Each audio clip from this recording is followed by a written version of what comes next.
Sunshine Cruz nagsalita na sa balitang inagaw niya si Atong Ang sa piling ni Gretchen Barreto. Mariing itinanggi ni Sunshine Cruz na may naganap na agawan sa pagitan sa kanila ni Gretchen Barreto at ang negosyante na si Atong Ang.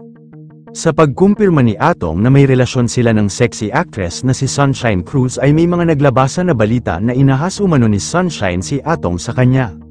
Paano ito nangyari? May naging relasyon ba si Atong Ang at Gretchen Barreto? Di ba may asawa si Gretchen na si Tony Boy Cuangco? Bakit inuugnay ang pangalan ni Gretchen sa pangaagaw umano ni Sunshine sa relasyon nila ni Atong Ang? Sa naging relasyon nila ay hindi naging malinaw kung may naging namagitan sa kanila dahil hindi nila inamin ito sa publiko at pawang ang pag-amin lang nila ay magka-business partner lang umano ito. Pero madaming Pinoy ang hindi naniniwala sa balitang ito na wala silang relasyon. Dahil malinaw naman sa ipinapakita nito na may naging namagitan sa kanila ngunit ayaw lang nila ito aminin dahil may mga hindi pabor at hadlang sa naging relasyon nila noon. Pero matagal nang pinabulaanan ni Atong Ang na naging sila ni Gretchen at wala raw silang naging relasyon at magkaibigan lang talaga sila.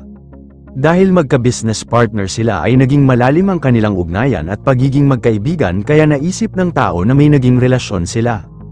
Ano raw ba ang ibig sabihin ng paghawak ng kanilang mga kamay kung magkaibigan lang sila?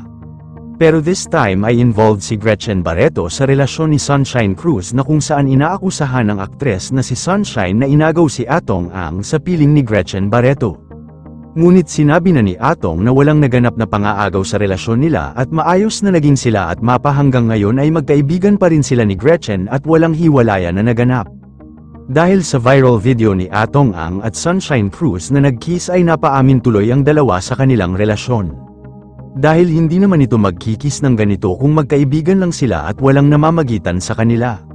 Ngunit malinaw naman sa mata ng publiko na meron ng relasyon si Sunshine Cruz ngayon at Atong Ang, wala namang masama dito dahil parehas naman silang single at walang mga asawa. Kaya wag na sana raw naakusahan si Sunshine Cruz na inagaw si Atong Ang sa naging karelasyon nito dahil mismong si Atong Ang nanligaw kay Sunshine. Yun lamang po. Ano ang masasabi mo sa balitang ito? Comment mo sa ibaba. Huwag kakalimutan i-like ang video na ito. Maraming salamat po sa panunood.